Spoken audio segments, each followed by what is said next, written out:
देखिए, हम सब लोग अभी तक पढ़े डाल्टन एटॉमिक थ्योरी में। अब क्या पढ़ना है? एटम का रिप्रेजेंटेशन। ये सब कुछ बेसिक बेसिक बातें हैं जो पहले भी आपने पढ़ रखा है ना। बेसिक बेसिक बातें जो पहले भी आपने पढ़ रखा है, उसी बात को फिर से दोहराया जा रहा है, यूं कहीं दोबारा आपको बताया जा रहा है।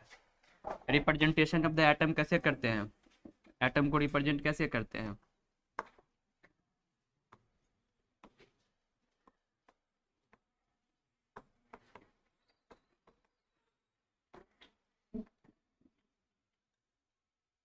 Representation of atom. एटम को कभी दिखाना होगा या एटम कभी लिखा होगा तो कैसे लिखा हुआ होगा, इस बात को हम लोग देख रहे हैं। लेट ये कोई एटम है, ये कोई एटम है, इसको एक्स के फॉर्म में जनरली दिखाया गया होता है। नीचे में एटॉमिक नंबर और ऊपर में एटॉमिक मास दिखाया गया होता है। यानी एटम के पास कुछ ना कुछ नंबर चिन्हित किए गए हैं कि एटम का ये नंबर है। जैसे आपको कोई कहता है कि ऐसा एलिमेंट बताओ जिसका एटॉमिक नंबर 9 है, तो आप तुरंत से बताते हैं फ्लोरीन है। इसका मतलब क्या है कि हर नंबर पे एक फिक्स एटम को रखा गया है, तो वो जो नंबर है वो एटॉमिक नंबर कहलाता है। तो नीचे में आपका एटॉमिक नंबर लिखा रहेगा। एटॉमिक नंबर को हम जेड से बताते हैं। एटॉमिक नंबर का जो सिंबल है वो जेड होता है। अगर कहीं लिखा है जेड इक्वल टू 5, इसका मतलब ये बता रहा है कि एटॉमिक नंबर इक्वल टू 5। और ऊपर में क्या लिखते हैं? मास लिखते हैं। मास को हम लोग ए से दिखाते हैं, ठीक है। ए से लिखा हुआ रहेगा, वो मास लिखा रहेगा एटम का। तो एटम का रिप्रेजेंटेशन आपको ऐसा ही मिलेगा। किसी जगह पर आप देखेंगे तो ऐसा नहीं लिख के क्या करेगा, पीछे लिखेगा, ठीक है, और ऊपर लिख देगा। दोनों एक ही बात है, कोई अंतर नहीं। कभी कभी क्रॉस क्रॉस आपको लिखा हुआ दिखेगा, है ना। ये कभी कभी देखेगा आप, एटम लिखा हुआ है, एटॉमिक मास इधर लिखा, एटॉमिक नंबर इधर लिखा, कोई डिफरेंस नहीं है, बस लिखने का तरीका अलग अलग। अगर एग्जाम्पल के लिए हमको कोई एटम लिखना है, फॉर एग्जाम्पल कोई एटम बताइए आप। हाइड्रोजन। हाइड्रोजन लिखे, हाइड्रोजन का एटॉमिक नंबर कितना होता है? 1। हाइड्रोजन का एटॉमिक मास कितना होता है? 1। तो ऐसे हम लोग रिप्रेजेंट करते हैं। अगर कोई दूसरा एटम आपको लिखना होगा, फॉर एग्जाम्पल कौन सा एटम बोले थे आप? कैल्शियम। कैल्शियम का सिंबल होता है सी और ए, ठीक है। तो लिखेंगे कैल्शियम का सिंबल सी और ए। कैल्शियम का एटॉमिक नंबर कितना होता है? 20, तो लिखेंगे 20। कैल्शियम का एटॉमिक मास कितना होता है? 40 के अप्रॉक्स होता है, तो हम लोग 40 लिखते हैं, है ना। तो ऐसे आप लिखेंगे। किसी भी एटम को अगर आपको रिप्रेजेंट करना होगा या हम लोग रिप्रेजेंट दिखाते हैं तो ऐसे ही लिख कर दिखाते हैं, ठीक है। कोई भी एटम आपको लिखना होगा। अब ये बात है कि सर ये एटॉमिक नंबर और एटॉमिक मास डिसाइड कैसे करते हैं? अभी लिख तो दिया, हमको कैसे पता सर कि एटॉमिक नंबर कैसे लिखेंगे और एटॉमिक मास कैसे लिखेंगे? सर इसके लिए हम सब लोगों को एटम के इनसाइड, एटम के भीतर जो प्रेजेंट है सब एटॉमिक पार्टिकल, उसके बारे में जानना पड़ेगा थोड़ा सा। अभी तो जानना नहीं है पूरी तरीके से, जानना है आपको नेक्स्ट चैप्टर में, लेकिन बस यहाँ नाम के लिए होता क्या है, चार्ज कैसा होता है, इस बात को जानेंगे, बाकी आगे देखें। आपके एटम के इनसाइड, एटम के इनसाइड आपको 3 सब एटॉमिक पार्टिकल मिलेंगे। ये आप जानते ही हैं, पहले से ही पढ़ रखे हैं, है ना। कौन कौन से 3 सब एटॉमिक पार्टिकल मिलते हैं? हाँ, एक इलेक्ट्रॉन के नाम से मिलता है, एक प्रोटॉन के नाम से मिलता है, और एक न्यूट्रॉन के नाम से मिलता है। अगर देखा जाए तो इलेक्ट्रॉन, प्रोटॉन और न्यूट्रॉन ये चार्ज पार्टिकल। चार्ज मतलब इसके ऊपर चार्ज कुछ ना कुछ होते हैं। अब इलेक्ट्रॉन के ऊपर जैसा चार्ज होता है वो कैसा चार्ज होता है? निगेटिव चार्ज होता है। चार्ज की वैल्यू कितनी होती है वहां पर? हाँ, माइनस में मतलब माइनस चार्ज, मतलब पीछे माइनस लगा रहे हैं। 1.6 इंटू 10⁻⁻19 कुलम्ब चार्ज को हम लोग मेजरमेंट करते हैं कुलम्ब में, तो कुलम्ब। इसका मतलब इलेक्ट्रॉन के ऊपर जो चार्ज का वैल्यू है वो चार्ज का वैल्यू है आपका माइनस में 1.6 इंटू 10⁻⁻19 कुलम्ब, ठीक है। प्रोटॉन के पास अगर चार्ज पूछेंगे तो सेम पॉजिटिव में, ठीक है। तो 1.6 इंटू 10⁻⁻19 कुलम्ब इसके पास भी चार्ज है, लेकिन किस में? पॉजिटिव में, यानी इसका अपोजिट। और न्यूट्रॉन के ऊपर भी चार्ज है। कैसा चार्ज न्यूट्रॉन के ऊपर? जीरो, कोई चार्ज नहीं है। Neutron is neutral. Neutron is neutral, neutron के ऊपर कोई चार्ज नहीं, ना नेगेटिव चार्ज है ना पॉजिटिव चार्ज है। तो ये हमने चार्ज की बात करी कि आपके इलेक्ट्रॉन के ऊपर आपको कैसा चार्ज मिलेगा, आपके प्रोटॉन के ऊपर आपको कैसा चार्ज मिलेगा, आपके न्यूट्रॉन के ऊपर कैसा चार्ज मिलेगा। इनसाइड द एटम, एटम के भीतर यही चार्ज पार्टिकल, यानी चार्ज वाले आपको पार्टिकल अंदर मिलेंगे, इलेक्ट्रॉन, प्रोटॉन और न्यूट्रॉन। अब है इसके मास की बात करते हैं। इलेक्ट्रॉन का मास कितना होता है?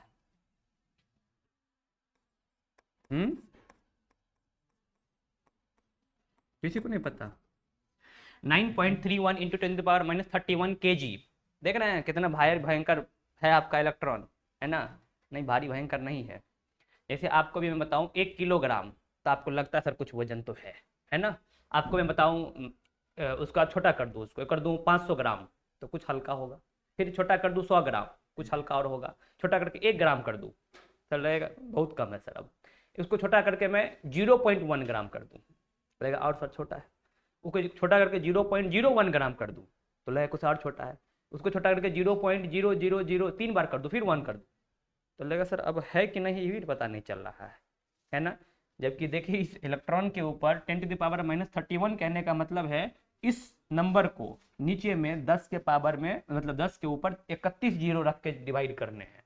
जितने बार में point point point point point point point point point ऐसा 27 बार लिखो, 28 बार, तब 931 आएगा लास्ट में। इतना छोटा मास है आपके इलेक्ट्रॉन का। इसीलिए कई जगह पर आप देखते हैं इलेक्ट्रॉन इतना कम मास का है और एटम के अंदर प्रेजेंट रहते हैं, इसीलिए एक जगह पर आपको 2, 4, 10, 20, 100, 200, 500, 1000, 2000, 10,000, 20,000, 1 लाख, 2 लाख, 5 लाख एटम भी प्रेजेंट रहते हैं, तो आपको कोई फीलिंग नहीं आता, इतने कम मास के हैं इसीलिए। ठीक है। फिर भी प्रोटॉन के भी कुछ मास होंगे। प्रोटॉन का मास कितना होता है? -20, 27, हाँ, 1.67 इंटू 10⁻⁻27 kg, यानी 1.67 गुने 10⁻⁻27 kg। ये भी कुछ बहुत ज्यादा भारी नहीं है, ये -31 है तो ये -27 है, कोई बहुत ज्यादा भारी नहीं है, लेकिन इसके कंपैरिजन में ये भारी है। ठीक है। अच्छा ये बताओ 10⁻31 का वैल्यू बड़ा है कि 10⁻⁻27 का वैल्यू बड़ा है? बड़ा 27 वाला। जैसे माइनस में जितना कम वैल्यू, क्योंकि यहाँ पर क्या हुआ है, एक को एक के ऊपर 31 जीरो आपने रख के डिवाइड किया है, और यहाँ पर एक को आपने एक के ऊपर 27 जीरो रख के भागा किया है, तो कम से भागा करने पर वैल्यू ज्यादा आएगा, इसका मतलब ये वैल्यू आपका बड़ा है। ठीक है। तो अभी बताइए इलेक्ट्रॉन भारी है कि प्रोटॉन भारी है? प्रोटॉन भारी है। ठीक है। अगर न्यूट्रॉन की बात करें तो न्यूट्रॉन के पास कोई चार्ज तो नहीं है, लेकिन न्यूट्रॉन के पास मास है। कितना मास है? हाँ, अप्रोक्स प्रोटॉन के जैसा ही मास है, थोड़ा बहुत कम का डिफरेंस है, लेकिन अप्रोक्स 1.65 का, उसको हम 66 भी कई बार लिखते हैं, 10⁻⁻27 kg। इतनी ही मास हुआ करती है आपके न्यूट्रॉन के पास। मतलब neutron and proton is almost of same mass, ये लगभग लगभग सेम मास के हैं।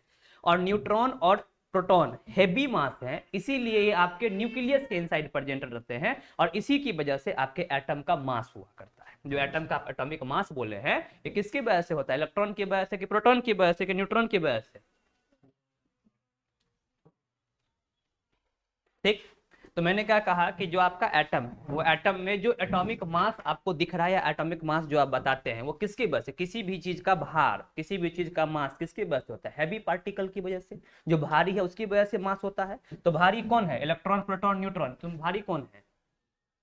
भारी है प्रोटॉन और न्यूट्रॉन, दोनों तरफ मतलब बराबर मास का है। किसके तुलना में? इलेक्ट्रॉन के तुलना में। इसीलिए एटम का एटॉमिक मास, यानी कि जो आपके एटम है उसके जो मास बन रहे हैं, वो प्रोटॉन और न्यूट्रॉन की वजह से बन रहे हैं। उसके बाद आप ये जानते हैं कि एटम आपका इलेक्ट्रिकली न्यूट्रल होता है, यानी एटम के ऊपर ओवरऑल, इलेक्ट्रॉन के ऊपर चार्ज है, प्रोटॉन के ऊपर चार्ज है, लेकिन एटम के ऊपर आपको जनरली ओवरऑल कोई चार्ज नहीं मिलता है। एटम इज न्यूट्रल, यानी एटम के ऊपर जीरो चार्ज है। अब आपको पता है सर, एटम के इनसाइड, एटम के भीतर निगेटिव पार्टिकल्स भी भरे हुए हैं, पॉजिटिव पार्टिकल्स भी भरे हुए हैं, और कोई निगेटिव पॉजिटिव जब किसी चीज में भर रहे हैं तो वो न्यूट्रल कब होगा? तो सर जब निगेटिव चार्ज और पॉजिटिव चार्ज दोनों बराबर बराबर हो जाएगा, तो ओवरऑल क्या दिखेगा? न्यूट्रल। अगर मैं कहीं पर -2 चार्ज रखूं और कहीं पर फिर उसी जगह पर +2 चार्ज रख दूं, तो ओवरऑल आपको चार्ज कितना दिखेगा? जीरो। हमने कह रहे हैं कि एटम के ऊपर ओवरऑल चार्ज आपको जीरो दिखता है, न्यूट्रल दिखता है। वो कब दिखेगा? तो सर एटम के भीतर जो चार्ज पार्टिकल है अपोजिट चार्ज वाला, वो बराबर बराबर अगर रहेगा तो एटम आपको न्यूट्रल दिखेगा। तो नॉर्मली एटम जो है आपको न्यूट्रल दिखता है। और एटम न्यूट्रल क्यों दिख रहा है? क्योंकि इलेक्ट्रॉन का नंबर और प्रोटॉन का number inside the atom, atom के भीतर दोनों बराबर बराबर है। ठीक है।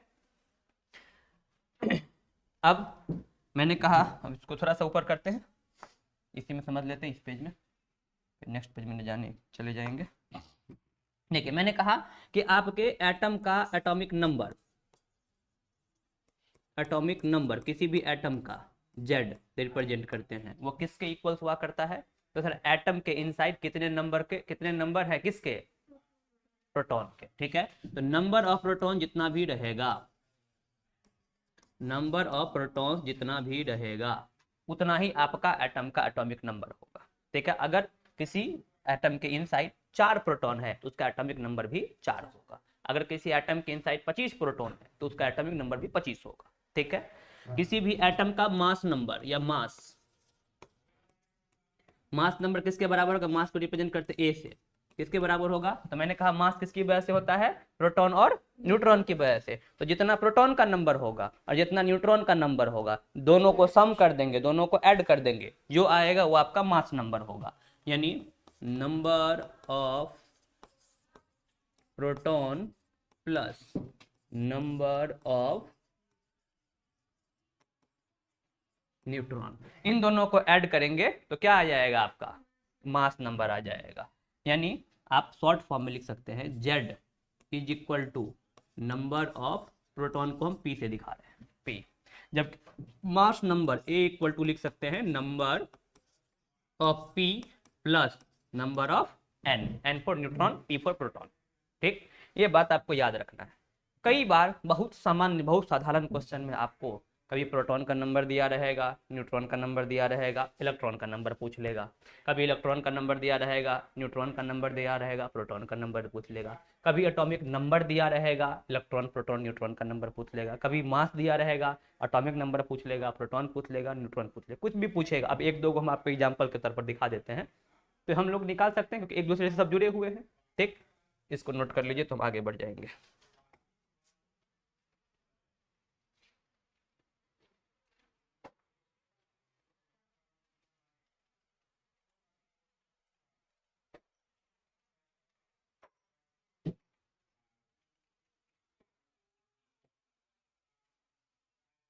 में भी आ जाएगा।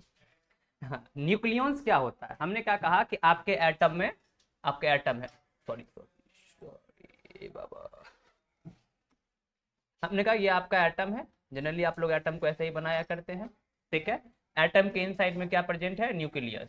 और न्यूक्लियस में कौन प्रेजेंट रहते हैं? हाँ, न्यूक्लियस में प्रेजेंट रहते हैं प्रोटॉन और न्यूट्रॉन, जिसके वजह से आपके एटम का मास है। इलेक्ट्रॉन बेचारे इसको चारों साइड घुमा रहा है ये लोग। ठीक है, तो यह जो न्यूक्लियस के इनसाइड जो भी पार्टिकल प्रेजेंट है ना, उन सबको एक साथ हम न्यूक्लियॉन्स कहते हैं। मैंने क्या कहा? न्यूक्लियस के इनसाइड, ये न्यूक्लियस है आपका, तो न्यूक्लियस के इनसाइड जो भी पार्टिकल प्रेजेंट हैं वो क्या कहलाते हैं? न्यूक्लियॉन्स कहलाते हैं। तो अब न्यूक्लियस के इनसाइड है कौन सर? तो न्यूक्लियस के इनसाइड है प्रोटॉन और न्यूट्रॉन। इन दोनों को एक साथ मिला के न्यूक्लियॉन्स कहेंगे। और इसकी वजह से क्या बन रहा है?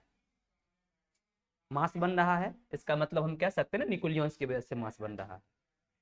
वैसे तो नहीं बात है, बात वही कह रहा है, बस नाम बदल दे रहा है। अगर वो न्यूक्लियस में प्रेजेंट है तो न्यूक्लियॉन्स कहला गया, और उसी की वजह से मास बन रहा है, इसीलिए कह रहे न्यूक्लियॉन्स की वजह से मास हो रहा है।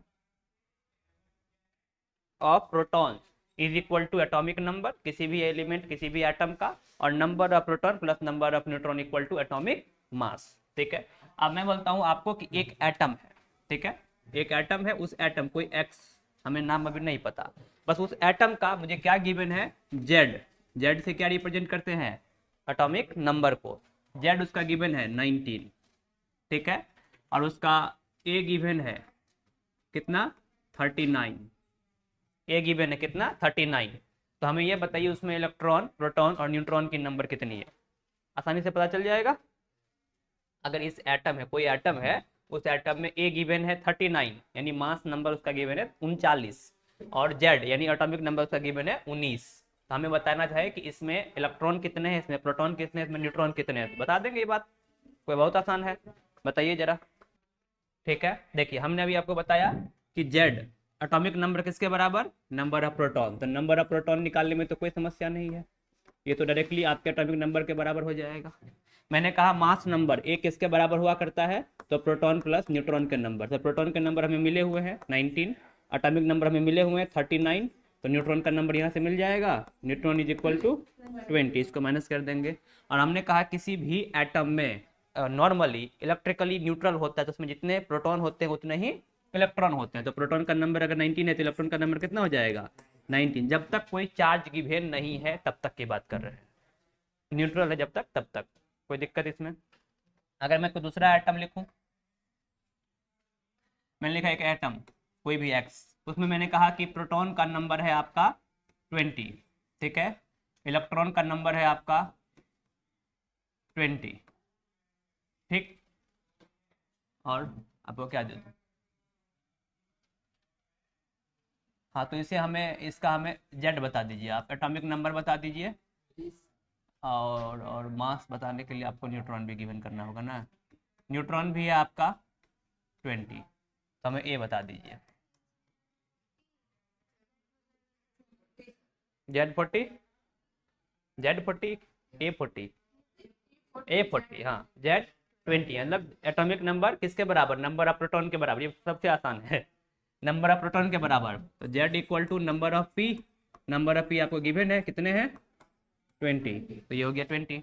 अगर आपको A निकालना है तो number of P plus N, number of proton plus neutron कितना हो जाएगा 40, कोई दिक्कत नहीं। इन द सेम वे अगर आपको कभी गिवन है कोई एटम है, उस एटम का ए गिवन है, ए इज फॉर एग्जांपल 36, ठीक, and number of electron is 18, तो हमें नंबर ऑफ प्रोटॉन चाहिए, हमें नंबर ऑफ न्यूट्रॉन चाहिए, ठीक, और हमें एटॉमिक नंबर यानी जेड चाहिए, सॉरी नंबर ऑफ प्रोटॉन 18, तीनों 18, जेड कैसे 18 हो जाएगा जी, हाँ जेड 18, ठीक है, तीनों 18 हो जाएंगे, कोई दिक्कत नहीं। अब समझिए, तो बहुत सिंपल ये मैथमेटिक्स है, इधर से उधर माइनस प्लस करना है। आपको मैंने बताया है नॉर्मली न्यूट्रल एटम में क्या होते हैं, जितने प्रोटॉन होते हैं उतने ही इलेक्ट्रॉन होते हैं। अभी कोई चार्ज नहीं गिवन है तो जितना इलेक्ट्रॉन दिया उतना ही प्रोटॉन हो जाएगा। इलेक्ट्रॉन गिवन है 18 तो प्रोटॉन भी कितना हो जाएगा 18 हो जाएगा। जितना इलेक्ट्रॉन गिवन उतना ही प्रोटॉन, जब तक चार्ज नहीं है तब तक। तो अभी चार्ज कोई गिवन नहीं है, चार्ज कोई दिया नहीं, जितना इलेक्ट्रॉन दिया सर उतना ही प्रोटॉन हो जाएगा, खत्म कहानी। अगर मैं बात करूं जेड, तो सर जितना प्रोटॉन होता है उतना ही जेड होता है, तो प्रोटॉन मुझे पता चल गया 18, तो जेड भी पता चल गया मुझे क्या 18, खत्म कहानी। अब ये न्यूट्रॉन निकालने हैं तो ए इक्वल टू क्या होता है, एटॉमिक मास इक्वल टू क्या होता है, number of proton plus number of neutron. अब आपको पता है ए गिवन है कितना 36, नंबर ऑफ प्रोटॉन आपने निकाला है 18, एन आपको निकालना है, ये भी कितना आ जाएगा 18। इस प्रकार का कोई भी क्वेश्चन दिया रहेगा आपको, वेरी इजी, बहुत आसान है, समझ में आ गया होगा। किसी को नहीं आया तो बताइए, नहीं तो इससे आगे निकले। अब कोई दिक्कत है तो कहिए।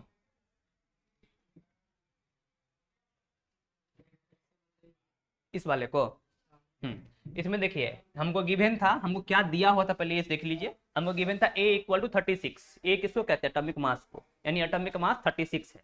और हमको क्या गिवन था ई क्या किसे डिनोट करते हैं इलेक्ट्रॉन को, इलेक्ट्रॉन कितना गिवन था 18, इतनी बात हमें दिया हुआ था। और हमें निकालना क्या था, प्रोटॉन का नंबर कितना है, न्यूट्रॉन का नंबर कितना है, और जेड मतलब एटॉमिक नंबर उसका कितना है, यही निकालना था हमें।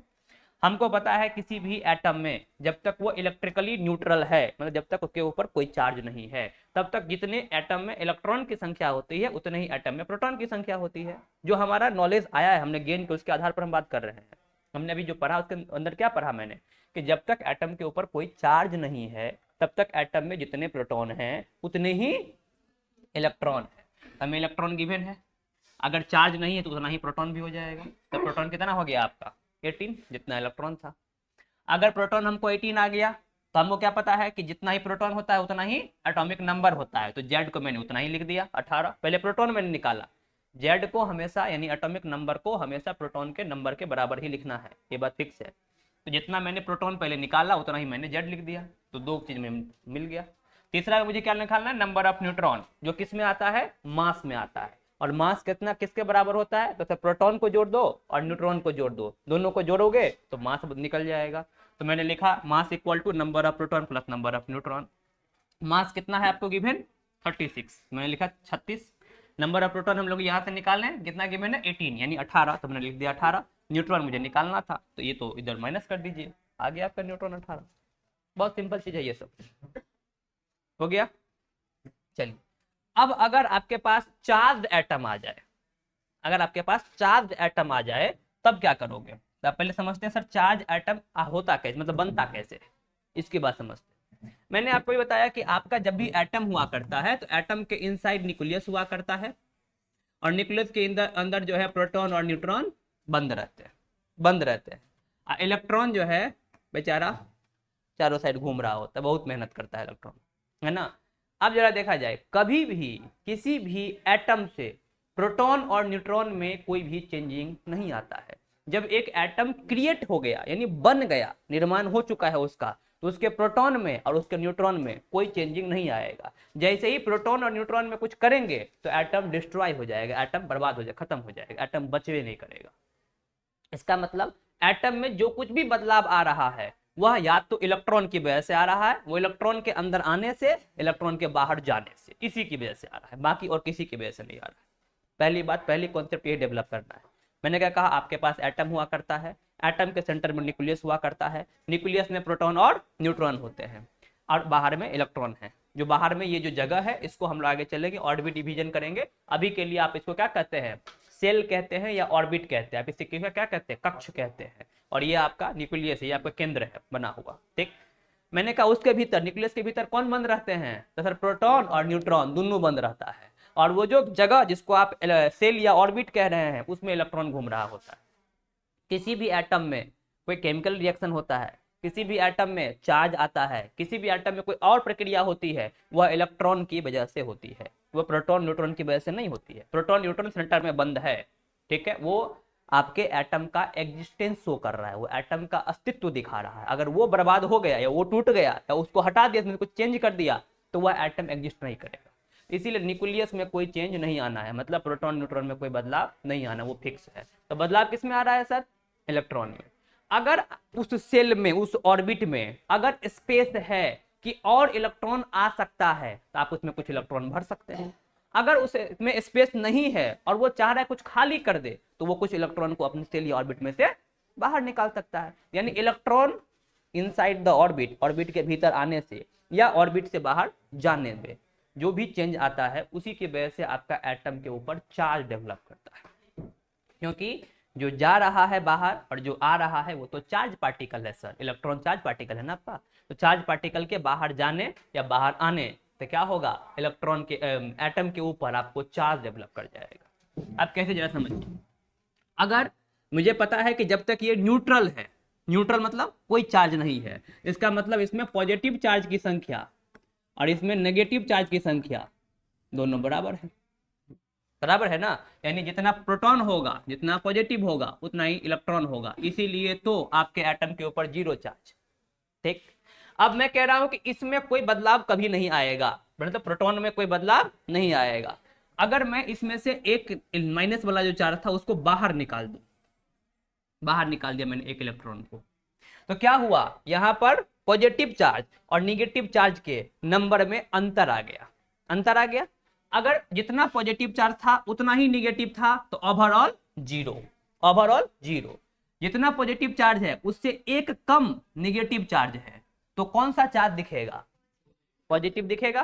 क्योंकि जितना पॉजिटिव और निगेटिव बराबर बराबर था तो जीरो, निगेटिव एक मैंने कम कर दिया तो जितना निगेटिव अब बचा उतना पॉजिटिव से बैलेंस हो जाएगा, लेकिन एगो पॉजिटिव तो एक्स्ट्रा बच जाएगा। अगर एगो पॉजिटिव एक्स्ट्रा बच जाएगा तो एटम के ऊपर ओवरऑल क्या चार्ज दिखेगा, पॉजिटिव चार्ज दिखेगा।